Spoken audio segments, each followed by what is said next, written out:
Arnold. So who Ma'am, was? ma'am, Yes. ma'am, just we are.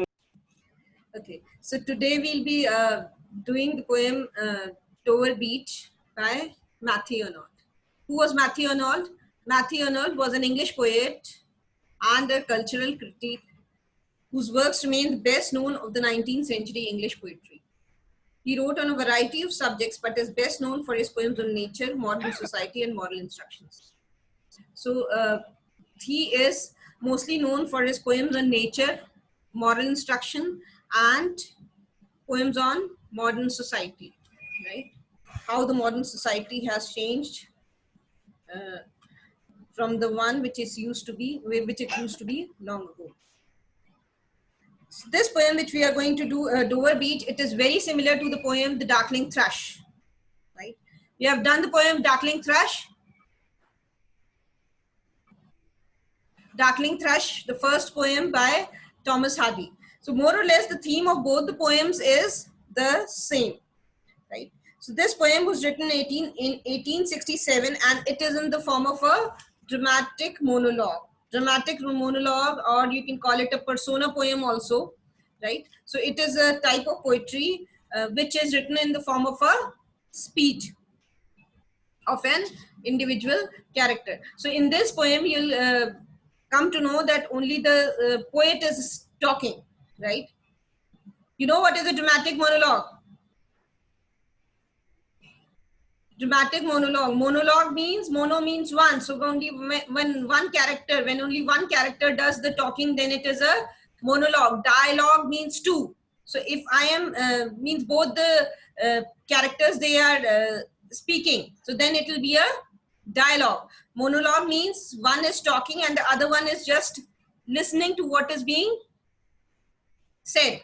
So then it will be a monologue. So this poem is in the form of a dramatic monologue, right? So only the poet will speak throughout the poem, but he's addressing his beloved, right? So he is addressing his beloved, and so we come to know that he's talking to someone. So that is why it is a dramatic monologue. The poem Dover Beach, written in 1867, is a dramatic monologue and presents the ephemeral human feeling. Ephemeral means something which is short-lived, which doesn't stay for a long period of time. So that is ephemeral. Human feelings of sadness through the image of the sea. So the image of the sea plays a very important role in this poem. It is through this image that the poet has tried to convey his feelings, tried to convey the human feelings of his era. See, Matthew Arnold was a Victorian poet like Thomas Hardy. Both were Victorian poets. And what was the, before we start with the poem, let us discuss something about the Victorian age, right? What was happening at that time? I've already told you when I was teaching you the Darkling Thrush that in Victorian era, there was rapid advancement of science and technology, right? And then Charles Darwin wrote his book, The Origin of the Species in 1859, right? So what was the repercussion of this? What was the consequence of this? The consequence of this was that in his book, The Origin of the Species, Darwin told that the world didn't come to the earth didn't come into existence. The human life on earth was not a result of God's creation, right? Then different theories of human evolution, they came up, right? How life came upon this earth, how life happened upon this earth. All these different theories were given, right? So what happened? The faith which people had on God and religion earlier, right? They became very skeptical about it, right? They started doubting the very existence of God, right? So these were the things which were happening in the Victorian era. The people were basically divided into two groups. One group believed in whatever the church said, in whatever the religious scriptures, whatever was written in the religious scriptures. They didn't question, they blindly followed that. And then there was other group which was more rational, like they believed in logic, right? So they started believing in all these things. That is, there is no God, right? Then why should we follow religion? See, if when people came to know that there is no God, right, that we were not created by God, according to science and technology, the researches which were made, then people, they started realizing that, okay, fine, if God is not our creator, then what is the need to fear, right? That fear, that element of fear started disappearing from their minds, right? So this was something which was happening in that age. And see, this resulted in a lot of confusion in the minds of the people, right? Earlier, everyone believed whatever was told to them by the church, by the holy books and all these things. But now the other theories started coming, and then what happened? Then it created doubt. Doubt in faith, doubt in the existence of God, doubt in religion. Are you getting my point? And Darwin's Origin of Species played a very important role in it. Right. Then the second reason was this industrialization and scientific research. Right. So this is what is happening till date. Right. The pandemic which the entire world is facing, this is the result of this. Right. When man starts thinking himself to be more powerful, then these are the things. Then nature has to tell us that no, I am supreme. Right. So now we are like facing the consequences of what we did in the past, right? So the poet expresses the view that the despair, hopelessness, and frustration in the world is due to the decline of religious faith. So this is what the poet has tried to express. This is what the poet has tried to tell us, that all this despair, all this confusion in the minds of the people. See, when you don't know what is the truth, then what will happen? Then there'll be a lot of confusion, right? There'll be a lot of conflict going on inside you. And when there is a conflict going on inside you, there'll be conflict outside also, right? So then there is a lot of despair. People were very skeptical about everything. They were skeptical about relationship. They became selfish. See, in our holy books, it was written that because now earlier everyone was more concerned about the deeds which they do on this earth, because it was told in the holy books, right, that you will be punished for your sins, because God has created you and he wants you to be good. So you will be punished if you will commit all the evil deeds and the sins. But what happened? When humans came, they came to know that no, we have not been created by God. Then why should we be good? Let us be selfish, think only about ourselves. So then this is what started happening, right? Human greed and human selfishness resulted in all these confusion, frustration, hopelessness, and despair. So this poem is marked by an elegiac tone. Elegiac means elegy. What is an elegy? The word elegiac means, it comes from elegy. So what is an elegy? Elegy is the poem which laments the death of someone, right? Like Darkling Thrush. Darkling Thrush was mourning the death of the century, the death of the 19th century. So this poem also has an elegiac tone. It is mourning the death of faith in God and the death of faith in religion. Is it clear? Okay. Now let's start with the poem. Before we start with the poem, by this time the theme must be very clear. The theme of the poem is faith and religious belief in God, which has vanished, which has started reducing, which has disappeared because of the development of science and technology, and the people are now afflicted with doubt and confusion. So this is the main theme of the poem, right? Now see, they can ask you to draw a comparison between both the poems also, Dover Beach and Darkling Thrush. Because if you have studied Darjeeling Thrush properly, then you can very well understand that both these poems, the theme of both these poems is related to some extent. The sea is calm tonight. The tide is full. The moon lies fair. Upon the straits, on the French coast, light gleams and is gone. The cliffs of England stand, glimmering and vast, out in the tranquil bay.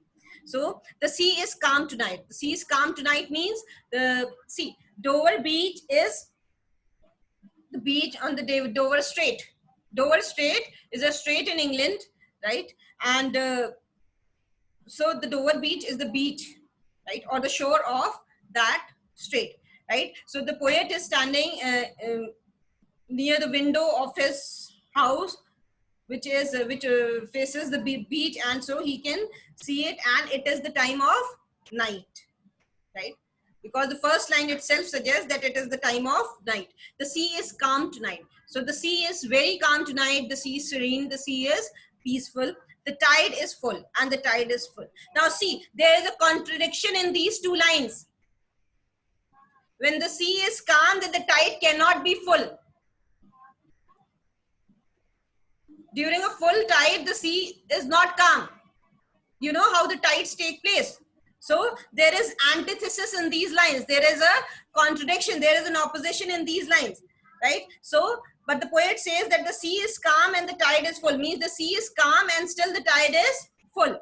Again, that the poet wants to highlight that confusion, right? Two opposite things. Like I told you that the people were divided into two groups. One which had faith in religion and God, and the other group which was more rational, which was more logical, and they believed in whatever they saw or whatever could be proved, right? On the modern theories, they had faith in the modern theories which were backed by scientific research and experimentation, right? So they scientific proofs. So they so this contradiction, the poet has tried to show this contradiction in these two lines. The sea is calm tonight, the tide is full, the moon lies fair, and the moon is shining brightly. When the moon is fair, again there will be high tide in the sea, right? High tide means the waves are rising high, right? So then when the waves are rising high, then how can the sea be calm? Clear? Upon the strait, the moon lies fair upon the strait. So the moon is lying fair, the moon is shining brightly upon the strait, the entire strait and the entire area of the beach, and the all what the poet could see has been covered by moonlight, right? On the French coast, the light gleams and is gone. And the poet could see the other side of that strait, which is the French coast, right? It divides England and France, right? So on the other side of it, the poet can see the coast, the French coast. In the French coast, what does he see? He sees that the light glimmers. Glimmers means it dimly shines. It shines dimly for some time, and then after that it is gone. That means it disappears after some time. The cliffs of England stand, but what happens? Glimmering and vast. See, on the French coast, the light shines for some time and then it is gone. Means then there is darkness on the French coast. But on this side, where the poet is standing, that is on the coast of England, what happens? The cliffs. The cliffs. Cliffs are those rocky places which are those rocks which are like near the sea. You must have seen those cliffs, right? So that these cliffs, they stand glimmering and vast. So the cliffs of England, they keep on shining, right? They keep on shining in the moonlight, glimmering and vast, and you can see the vast area which is covered by moonlight, right? So now again, through these lines, the poet has tried to tell us about the difference in the people of England and France. See, there was animosity between England and France. They were the enemies. In those days, they were enemies, right? So now, that is what the poet is trying to tell, that on the French coast, the light was shining for some time, and after shining dimly for some time, and then again it disappear. And on the coast of England, what happened? The light is stable and it goes on shining, and everything shines brightly in that moonlight. So then again, the mentality, the difference in the between the people of France and England, between the French and the English. See, the French people, they were not steady, right? So the light is not steady there, right? But in the people in England, they had a lot of faith and they were very stable as far as their faith and belief in God and religion is concerned. So that the poet has tried to show through that moonlight, right, which has covered the cliffs of England. Is it clear? Glimmering and vast out in the tranquil bay. Tranquil means again calm, something which is peaceful. So tranquil bay. So the cliffs shine and they extend to the strait, and so they are shining brightly in the moonlight. Now see, if you see these words, that is calm, come to the window, sweet is the night air. So these words you see, calm, full, and fair, tranquil, sweet, all these words, these are adjectives, right? And what these adjectives they signify? They signify calmness, satisfaction, right? These words that calm, fair, sweet, tranquil. So all these words they tried full. All these words they try to tell satisfaction. The satisfaction which humanity had when they had full faith in religion and God. Clear? Now, is it clear? Any problem till here? Fine, we'll move ahead. Come to the window, sweet is the night air. See, so now the poet is addressing his beloved. The poet is asking his beloved to come to the window. Where are you? Come to the window. Sweet is the night air, because a sweet breeze is blowing, and come to the night window. Come to this window, and both of us will enjoy this pleasant atmosphere of the night. Clear? So this is an address by the poet to his beloved. So that is why we come to know that it is a monologue, because the beloved will not say anything. Only from the long line of spray, where the sea meets the moon-blanched land.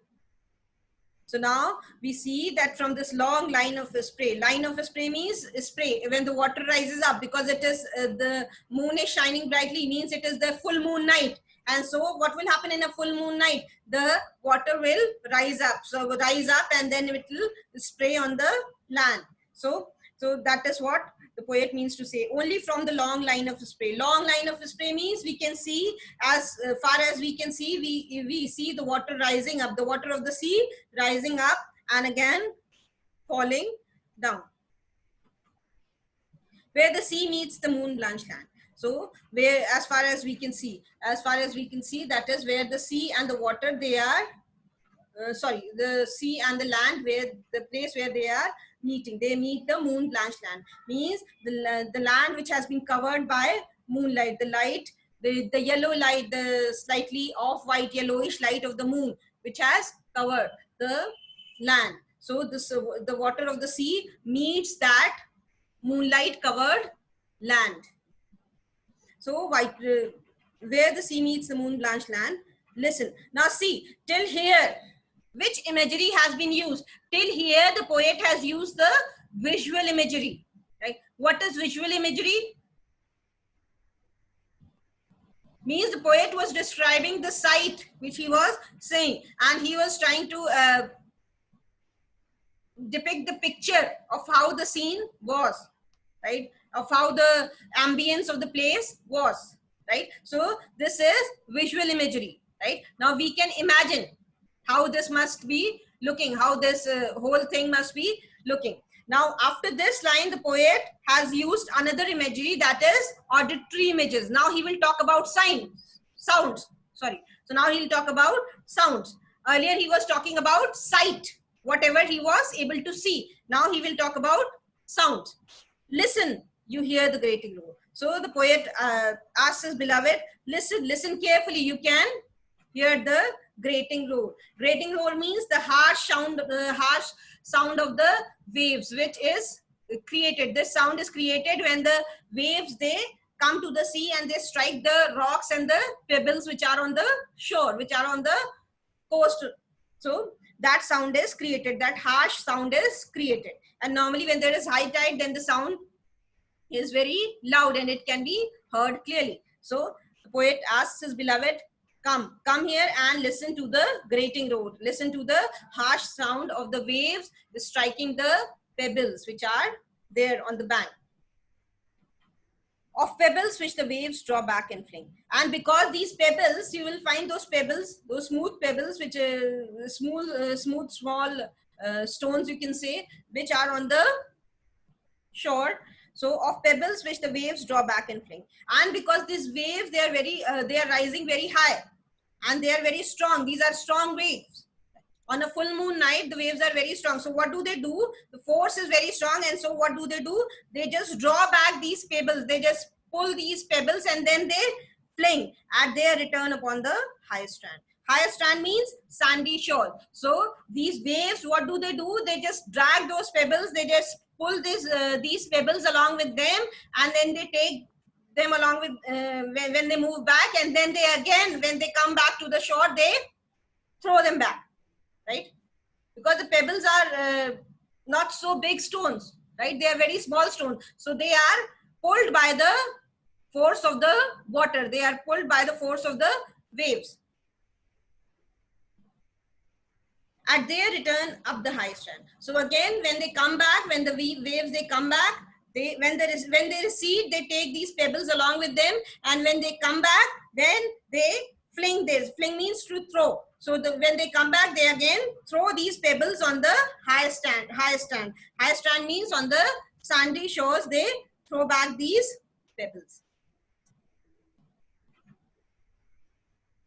At their return upon the high strand, begin and cease, and then again begin. And then what happens? This is a continuous process which goes on and on. They begin, they start, and then they stop, and then they again start. Right? The waves, they come, and then they stop, and then they again come back. And so what happens? Because of this, that sound which is created, that grating roar, that harsh sound is created. Right? That will only be heard when the waves will strike the pebbles. Then the sound will stop. When the waves will move back, then there will be no sound. Right? So that is what the poet is trying to say. That sound, that harsh grating roar, it starts and then it ceases. It ceases means it stops. And after that, it again starts. So it starts, stops, then again begins, and then again stops. With tremulous cadence, slow, and bring the eternal note of sadness. Tremulous cadence means, trembling, right? Something which is shivering. So with this, trembling cadence means musical sound. Because it forms a rhythm, na? They come, they strike, and then again it is a stop. So that sound is created at regular intervals. So it appears to be musical. So this musical sound is with tremulous cadence is slow and bring the eternal note of sadness. And what is the effect of this sound? The effect of this sound is that it is bringing along with it, the sound is creating an eternal means never ending note of sadness, right? Because of this sound, there is a sadness which is created in our mind. This rise and fall of waves that tells about the sadness, the misery with which humans are suffering. This is clear?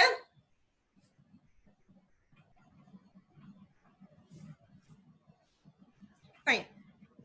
Sophocles long ago heard it on the Aegean, and it brought into his mind the turbid ebb and flow of human misery. So Sophocles was a Greek dramatist and a philosopher of the 5th century. He lived in the 5th century. So now the poet is comparing himself, the speaker in these lines is comparing himself to Sophocles, right? Who was a great Greek dramatist. So now he compares himself that Sophocles also heard a similar sound when he stood where? On the Aegean Sea. Aegean Sea is the sea between Greece and Asia Minor, right? So he says that Sophocles heard a similar sound when he was standing on the shores of the Aegean Sea, and that sound also into his mind the turbid ebb and flow. The turbid ebb and flow means again that muddy confusion was generated. Turbid means muddy, right? So muddy means not clear. So when the mind is muddy or when the mind is not clear, it means that the mind is full of confusion. So at that time, he was also under a lot of confusion. Ebb and flow. Ebb and flow means that moving ahead and coming back of human misery. So of human wretchedness, of human misery, of human suffering. At that time, his mind was also puzzled because of this. And he was also in a very sad and sorrowful mood because of because he was thinking about human misery at that time. And he was also standing next to the Aegean Sea and pondering about it and thinking about human wretchedness. Like in a very similar manner, I am also standing, but I am not standing next to the Aegean Sea. I am standing next to the Dover Strait, and I am also undergoing the same kind of feelings, the same kind of sadness I can also feel standing here next to the Dover Strait of human misery. We find also in the sound of thought, hearing it by the distant northern sea. So we find also, so now here today also, at that time when this Sophocles, though he lived in the 5th century, but he also faced a similar problem. He also underwent a similar kind of sadness, and we find also in the sound of thought. So we also find, I am standing here and I can relate to his thought. That similar thought is coming into my head, hearing it by the distant northern sea. So when he was hearing it by the distant northern sea, so I also can understand and relate to him. So this sound which was generated, it reminded them of the wild confusion and the distress of human life. The distress, the sadness, the sorrow which has entered human life, right? Sophocles wrote about this human misery in several of his plays, right? He depicted this kind of confusion in his plays. So like Sophocles, Arnold is also reminded of the eternal human misery, right? On hearing of the sound of the sea, that eternal human misery which was present in the time of Sophocles and which is still there, which still haunts human beings, that of that misery Arnold is reminded when he is standing next to the Dover Strait on the Dover beach. This is clear? Okay, so this is what will this be known as? This is an illusion, right? He has taken and he is alluding himself to Sophocles. So this is an illusion. Illusion of Sophocles has been used here.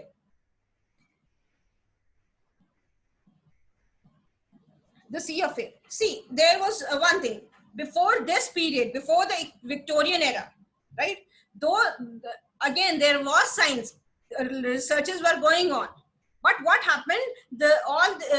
During that time, what happened? Science and religion, they were in harmony with each other. Science never contradicted religion or religious belief and faith, but the things which started happening in the Victorian era, right? They created conflict. The views of the opinions which were expressed by these scientific researchers and scientific growth, right? The things which came out after that, they were in conflict with the religious faith of the people. So that harmony was lost, right? Because that harmony was lost, so that created confusion in the minds of the people. So the people, they were confused. The sea of faith, which once to at the full and round earth's shore, lay like the folds of the bright girdle fur. But now I only hear its melancholy, long withdrawing roar, retreating to the breath of the night wind, down the vast edges streered and naked shingles of the wood. So the poet says the sea of faith. Now he's talking about the sea of faith, that is the sea of faith of in God and this, in religion, the faith in God and religion. The sea of faith, the sea which is in front of the poet's eyes, that is compared to, that is a symbol of, the sea here is the symbol of sea of faith and religion, right? Sea is used as a symbol of faith and religion, right? Was once. So at that time, the sea is a very vast water body, right? Very large water body. So it covers a lot of land. It covers a lot of area. So that is why the poet has taken this symbol of sea, like the sea which covers a huge area, a large surface of land. So similarly, faith and religion also covered the entire earth. Means people who lived on this planet, they had a lot of faith in God and religion. So like the sea which is full of water, the world was also full of faith, right? The world was also full of faith in God and religion. Was once too at the full and round earth's shore, like lay like the folds of the bright girdle fur. So which figure of speech has been used here? It's a simile. Why is it a simile? See, it says that the sea of faith covered the earth full and round. Means the entire surface of the earth was covered by this sea of faith in God. Right? Like how, and like what? Like the folds of the bright girdle fur. Girdle is an ornament. Those who have read that poem in the bazaars of Hyderabad, they must have read the word girdle, right? So girdle is an ornament which is worn around the waist, right? We wear girdle around the waist. So what does it do? What does a girdle do? It covers the entire waist. So similarly, the sea of earth, it encircles the entire, the sea of faith, it encircled the entire earth, or it covered the entire earth like the girdle, like the girdle which covers the entire waist, right? So that is what the poet means to say. And it, because the sea is compared, the sea of faith is compared to a girdle, right? So it is a simile because they have used the word like here. But now I only hear, it's melancholy. So but at the present moment, those times are gone. Now the time have changed. Now the time has changed, and now what I can hear, I can only hear its melancholy. I can only hear its sorrow. I can only hear its sadness. Long withdrawing road, retreating. So now withdrawing means going back. Retreating also means going back to the breath of the night wind. Now in this breath of the night wind, in this night wind, I can only hear. See, night is the symbol of darkness. In night, what happens? It's dark. Dark means absence of light. And light is always used for faith, for optimism, right? All these poets and writers, they have used light as a symbol of hope, optimism, faith, divine things, and darkness has been used for evil things, bad things, loss of faith, pessimism. So these are the things which have been depicted by darkness. So that is why the poet has taken this atmosphere which is present during the night time. That is why he has taken, because again this will be the symbol of darkness. Humanity is going into darkness, right? Why? See, when there will be no faith in God, then what will happen? So it's melancholy long withdrawing road, retreating to the breath of the night wind. So now it is moving back. So that faith which was there, that has moved back, and it has left mankind sad and dejected. To the breath of the night wind, down the vast edges drear. Drear means dull and gloomy. The naked shingles of the world. The naked shingles are the round pebbles, the round smooth pebbles which you find near the sea, right? So those are the shingles. So now what happened? We humans, see what happens now. The water of the sea has moved back. When the water comes, when the waves, they come to the sea, then you're not able to see those pebbles which are lying there on the land, right? Because they're covered with water. And what happens when this water recedes or the water moves back? Then those pebbles, right, which now lie naked. Naked here means which now lie deprived. We humans are like those pebbles which are deprived of faith, which are deprived of belief in God and religion. So through these lines, the poet is trying to tell us the harsh reality of the world, right? Humans which are devoid of all faith, humans which have been deprived of all faith, are like the naked shingles which lie on the beach. This is clear? Ah, love. So now this last stanza, in this last verse, the poet is trying to, is telling his beloved what he expects from her. And in this last verse, the poet is, in this last stanza, the poet is also trying to talk about the hope which humanity has now. See, he has talked about what happened earlier, right? What was the situation earlier? He has compared that situation with what is the situation now. And now he is giving a remedy, right? That what now, how can we save humanity from falling into that ditch of darkness, right? How can we save ourselves? How can we save humans from that? So he has talked about the remedy and the solution in these lines. Ah, love, let us be true to one another.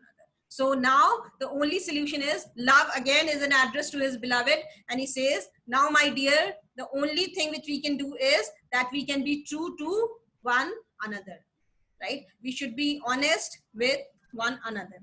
For the world which seems to lie before us like a land of dreams. So the world which seems, see what happens when there is a new development, when something new comes, we are very excited, right? There is a lot of curiosity in our minds, and we think that this is very good.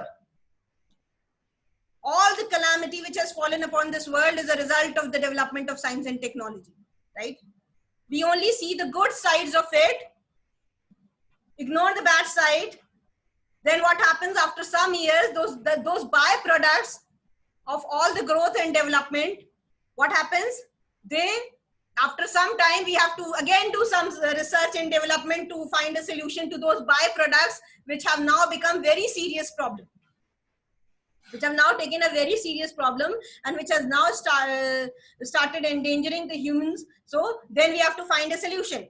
Then again, we find a solution, we come up with a solution, and that solution again comes up along with few problems, right? So the world which now seems to be very nice, the world which is growing, the world which is advancing, which appears to be very nice, the lies before us like a land of dreams. Now we are considering this world to be a land of dreams, right? All the new things, all the new inventions were taking place at that time. And so it appeared to us that now it is a land of dream. Now our life will be very easy, right?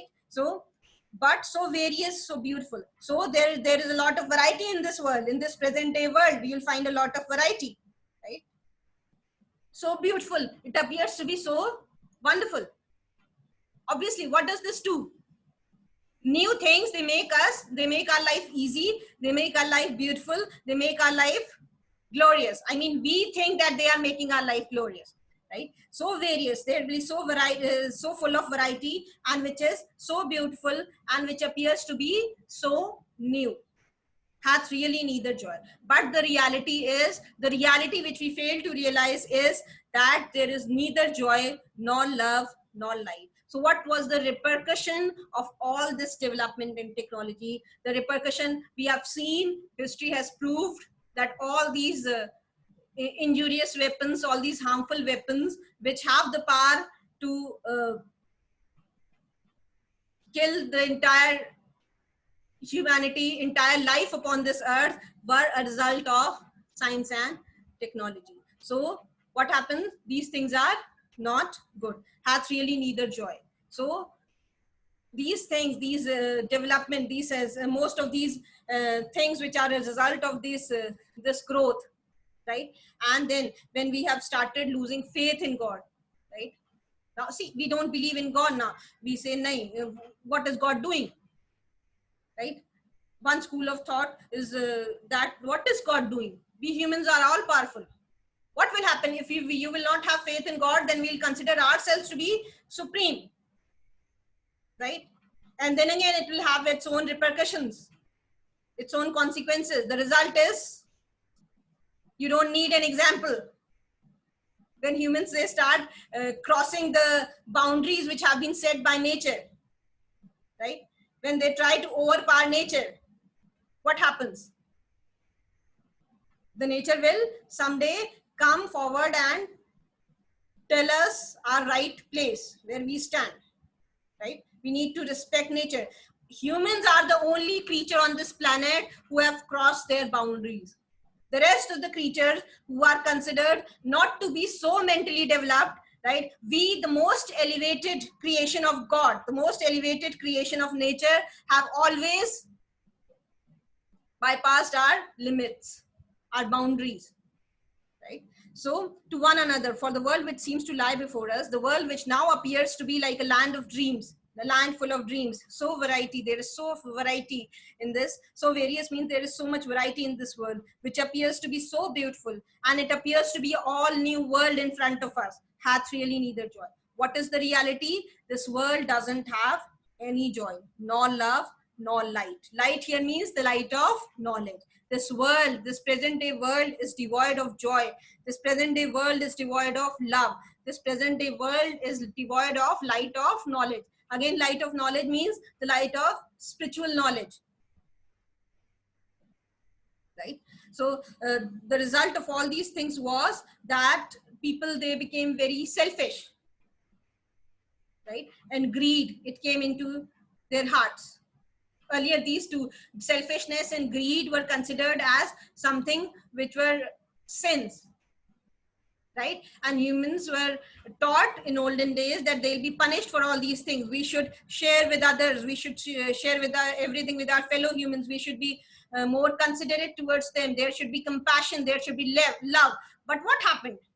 When we realize that there is no such thing as sin, there is no such thing as punishment for our deeds. This is what we were taught by science. And so then why do we need to give something which belongs to us to others? Why do we need to help others? So then selfishness came in, then greed came in, right?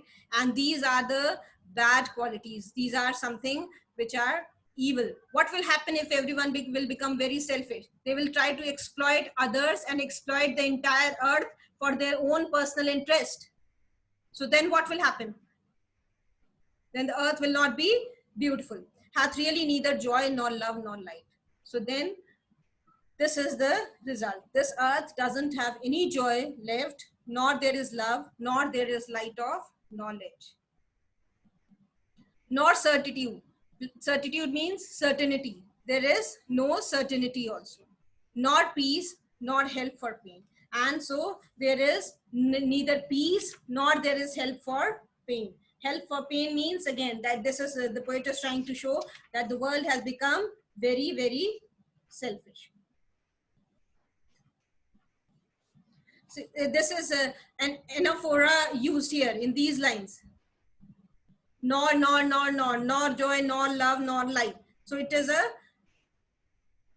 the poetic device which is used here is known as anaphora. When you repeat a particular phrase or a clause or a particular word which is repeated at the beginning of a phrase, or sorry, a particular word, if it is repeated at the beginning of a sentence or a phrase or a clause, then it is just to generate a poetic effect. So then that is known as anaphora. So it is anaphora which has been used here. Hath really neither joy nor love nor light of knowledge. Nor certitude means not certainty. So in these lines, nor love, nor light, nor certitude, nor peace, nor help for pain. So this is anaphora because nor is used before each phrase. Is it clear? Anaphora is clear? Okay. And we are here as on the darkling plane. Darkling means dark. So, and we humans are standing here on the darkling plane, on the dark plane where there is darkness.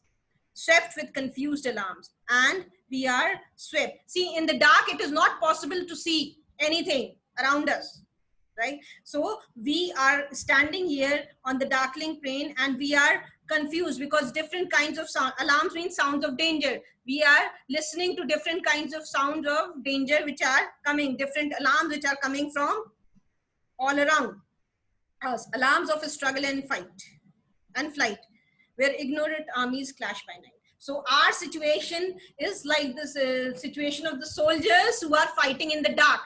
In the dark, what will happen? If two soldiers are fighting if two armies are fighting in the night, what will happen? They won't even recognize who is being killed. They might kill their own men, like the humanity. See, again, here the poet is trying to say that in the dark, you are not able to see what is right, what is wrong, right?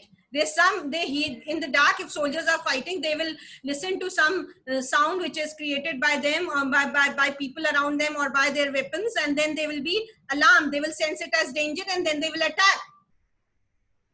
They will not be able to see whether the person with whom they are fighting is their enemy or is their own, or belongs to their own side.